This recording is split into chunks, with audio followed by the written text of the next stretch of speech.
Right, welcome back to the Citizen channel. Our final look at Jack Grealish at City. Yes, as I'm recording this, he's doing okay at Everton. Yes, he's had a good start there. Not many games played, but we always chat the best, of course. So we'll have our last look. Please check out all the other parts on this. It's not just about Jack, it's a little bit of City history as well. And we've been looking at his last season at City, of course, season 2024-25. So we'll carry on that look. Please, so join me. Please, if you are new to the channel or you've not already subscribed, you can press those buttons. Give us a like, guys. It helps algorithms, and also what helps algorithms is something called hype points. Yes, new thing on YouTube. You can give us any of those, and a few of you have already. My thanks and much appreciation for that. So you can help the channel if you like the content and want to support the channel. That's one way of doing it. So if you can give us those hype points and give that like button a smash, that'd be wonderful. There's other ways of helping out as well, guys, if you can, but we'll talk about that later before we go. Right, let's have a look at this final part on Jack. Last time out, it looked like, despite starts in the FA Cup, Jack was rarely in Pep's mind these days. Now, for league starts, it had also affected his chances of playing for England, of course, not playing in the league. So we'll go on to the conclusion of his 2024-25 season with City. Some of his stats for this season, again, not much difference to last season, which was disappointing. Of course, we'll have a quick look at his move to Merseyside, and a quick look at the media, what the fans thought, and how much he was sort of loved at City, etc. before we go. Yep, Jack wasn't called off the bench as City went down 1-0 at Forest on March the 8th. A week later, a 2-2 home draw with Brighton. No start in an FA Cup quarter-final 2-1 win at Bournemouth on the 30th of March, but he did get on as a Foden replacement on 62 minutes. And was a little bit unlucky after a nice jinking run. Gundogan sent Jack's through ball against the post on 82 minutes, so he's denied an assist for that one. So from the match report, after a good jinking turning run by Grealish, Gundo strikes a shot in from the D that strikes the post. Simon Bukowski said of his performance, Simon of the Manchester Evening News, kept the ball well while always looking for an opening and scored him a 7. I gave him a 6.5. I said it was a typical Grealish effort. In his 30-odd minute showing at that game, we went over to SofaScore, some quick stats. He had 23 touches. His pass accuracy was 15 out of 18, so 83%. He made 2 key passes. He won both his ground duels. He was fouled twice. So my thanks to SofaScore for that. In what would be his only start in the Premier League since the start of the year, it will be his last ever start outside of an FA Cup semi-final, which was coming up in a minute. In a 2-0 home win over Leicester, he scored within 2 minutes. A goal, of course, I missed as I was taking part in that 9-minute boycott on the concourse, so I didn't even get to see it. Anyway, from the match report, on 2 minutes, it's 1-0. Leicester lost possession in the middle of the park as Doku bundles through. City surged forward, Doku out to Savio, who pulled it back in the box for Grealish, ghosting in. It's very rare Doku, Savio and Grealish played, I think, to be honest with you, but it worked. I was a ghost at the bar, of course, as he scores his first Premier League goal of the season, and his last one was December the 23rd last season against Crystal Palace. And he put it into the bottom corner, and it was City's fastest Premier League goal this season as well. Typical. Sam Bukowski said of his performance, can City make a central player of Grealish yet? Question mark. No. He showed good composure and understanding the role after scoring early. He scored him an 8. Despite missing that first goal, I gave him a 7.5. I said missed his goal for obvious reasons. Happy for him though. He had 67 touches in this game, thanks to SofaScore. Accurate passes, 50 out of 54, which was 93%. 2 key passes. 1 accurate long ball out of 1. He had 1 shot on target, 1 shot off target. He did lose possession 9 times, which is okay for a forward, and 1 clearance. Jack dedicated the goal to his brother Keelan, who had died 25 years ago to the day. No chance, though, for Jack to add any spice to a drab 0-0 at Old Trafford on the 6th of April. He replaced Gundogan on 74 minutes, but was a bit part player in a 5-2 home win over Palace, replacing Kovacic on 88 minutes, even later on the 12th of April. As City pushed to get Champions League football, he was on the bench for the next 2 league games, a 2-0 win at Everton and a 2-1 home win over Villa. before starting at Wembley in the 2-0 semi-final win over Forest on the 27th of April. Simon Bukowski said of his Wembley game, couldn't make the most of some promising positions, although he regularly won free kicks to help the team. Well, he's always been good at that. He scored him a 7. I give him a 6. I thought it was an odd pick, even though he'd been picking him in the FA Cup. Not too sure he added that much anywhere apart from winning 1 or 2 free kicks. That was my summing up of that game. So I should have been kinder. I didn't know what was going to happen, did I? Accurate passes, he made 24 out of 27, 89% pass accuracy, 2 key passes. He won 2 out of 5 ground duels, lost possession 5 times, committed 2 fouls, had 1 clearance. He also got a 7 rating from journalist Andy Dunn for that game. On the bench in a 1-0 home win over Wolves and a dire 0-0 at Southampton before his last ever appearance in front of the fans on the 20th of May in a 3-1 Etihad win over Bournemouth. He actually came on for Bernardo after 92 minutes, so yes, not enough time to break sweat in that one, despite featuring, of course, in all the FA Cup games in some capacity or other prior to the final. He had suffered like us all on the bench as we lost to Palace in the FA Cup and had to watch on a City chase an equaliser, as even Echeverri was preferred to him in the latter stages. I think the writing was well and truly on the wall at that stage. He was not included in the squad that went to Fulham on the last day of the season, and not many that didn't think that this was the end of Jack at City. After the Fulham game, Pep was actually questioned about Jack's absence. He said, "Jack's an unbelievable player who has to play every 3 days. It didn't happen this season or last. He needs to do it with us or another place.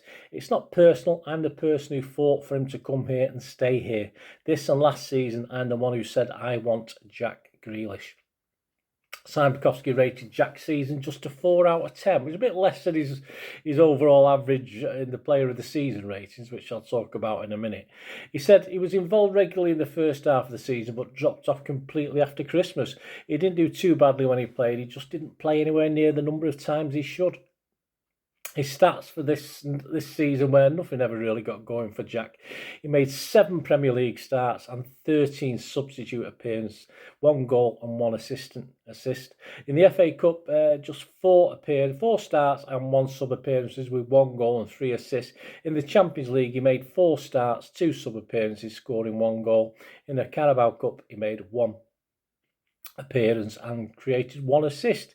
He didn't play enough minutes for my end of season player ratings top 14, but he did get overall an average of 6.78 for the Manchester Evening News, had him in the top 3 of all players featured, and I give him a 6.61, which also was 3rd in my ratings. So when he did play, he didn't let us down, and this is backed up more so when I did a domestic Cup King rating for the season for the Carabao and FA Cups. I finished with 13 players qualifying who had enough appearances, and Jack was one of those, and he ended up as number 4 for me, and also in the top 5 at the Manchester Evening News at number 5. Jack Grealish scored a 6.42 average with me in the Cups, domestic Cups, and a 6.67 with the Manchester Evening News. As far as Europe, he needed to play 5 games at 30 minutes or more. He managed only 4 though, but again his ratings weren't that bad. He averaged 7 from the Manchester Evening News and a 6.375 from me, which both would again have him high up the ratings for the Manchester Evening News and myself. On the 12th of August, I moved to Everton. It was announced, and loan with an option to buy at 50 million at the end of that loan. I don't think Everton are paying 50 million, but I think we will accept a little less. 2 days later, Simon Bukowski did a piece for the Manchester Evening News capturing how much he meant to City fans despite his problems. It was titled, "Jack will always be loved at City despite diminishing returns on the pitch." I'll just read from the piece. This is by Simon Bukowski. Jack Grealish's career at City effectively ended in May, left on the bench for the FA Cup final, while Pep picked a debutant to come on instead of him, and he was then left out of the squad entirely for the final match of the season. Of course, Jack has to play. He's an unbelievable player and has to play football every 3 days. It didn't happen this season and last season either, the manager said after the game. He needs to do it with us or another place. It's a question for Jack, his agent and the club. Guardiola had grown tired of waiting for the Grealish from those pivotal months in the Treble campaign to reappear, and there aren't many City fans who would disagree. He still had his moments on the pitch last season. They were just nowhere near enough. That didn't stop the love for Grealish from the fan base, though. He got one of the loudest receptions when the squad trained last week in front of supporters. This was written on the 14th of August. That may seem odd for a player who was underwhelmed for at least 3 of his 4 years, but not when you consider what Jack Grealish gave back to those fans. His reputation for being a man of the people was justified, whether it be inviting families he had met into his hospitality box or holding up the queue for medals at the Super Cup to speak to a young girl who was visually impaired. The club would receive more requests from fans for messages from Grealish than just about any other player, and Grealish would in nearly all cases oblige swiftly with genuine responses telling them he was thinking of them. As the City squad travelled down to Fulham without him on the final weekend of the season, Grealish had every right to be annoyed. However, that didn't stop him from sending over a message of support to a City fan who had fallen ill and would sadly die soon after. Even as he faced up to his City career being effectively over, Grealish still took the time out of his day to record a message for the supporters of a team he would soon no longer be playing for. He had nothing to gain from it, but he did it anyway because he thought it might make a difference to somebody who needed it. Those touches of human kindness are why there continues to be so much goodwill for Grealish from the City fans, and hope that he can find his game again at Everton. Yeah, bless you, Jack. At the time recording, his time at Everton is going well, as I said at the opening of this vlog, and we'd be hard pressed to find any City fan that's not happy for him. He's on loan. He might come back, but I doubt it. Never know. I mean, he's still got obviously just under 2 years of his City contract left, but that seems to be playing in sky blue. So I hope you enjoyed this little thank you, this little look back at Jack's time at City, and this little look back at City history as well.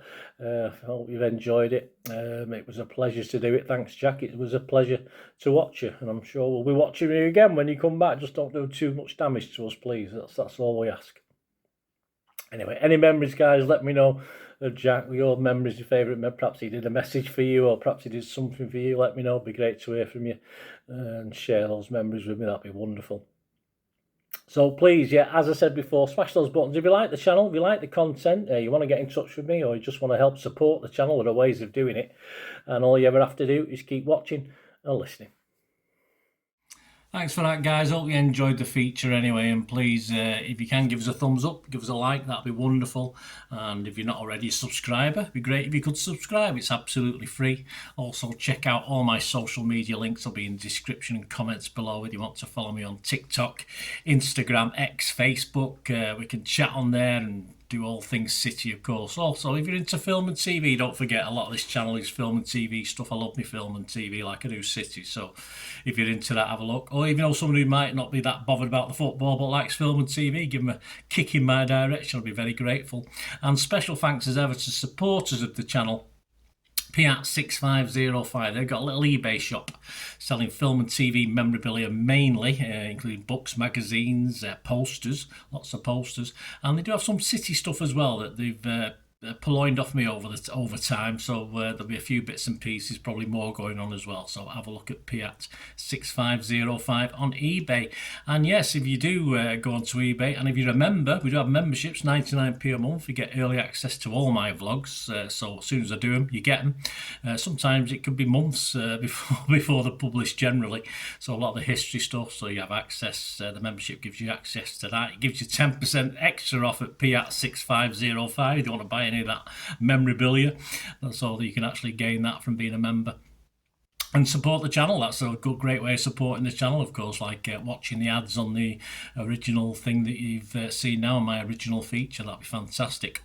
So also before we go, podcasts. If you like your podcasts, I do a podcast with Mike Long in South Korea. It's called Bolt from the Blue, in our 8th season. We've had some good fun on there. We're trying to have a bit of humour, generally look at City's games as and when we play them, have a look back. So please check out that. It's on Soundcloud, Spotify, all good places you get your podcasts from. There you go, guys. Thanks for watching. Hope you enjoyed everything about this feature, and you didn't mind me asking you about this at the end. And please, all I ever ask for you is to stay safe, everyone, especially you Blues.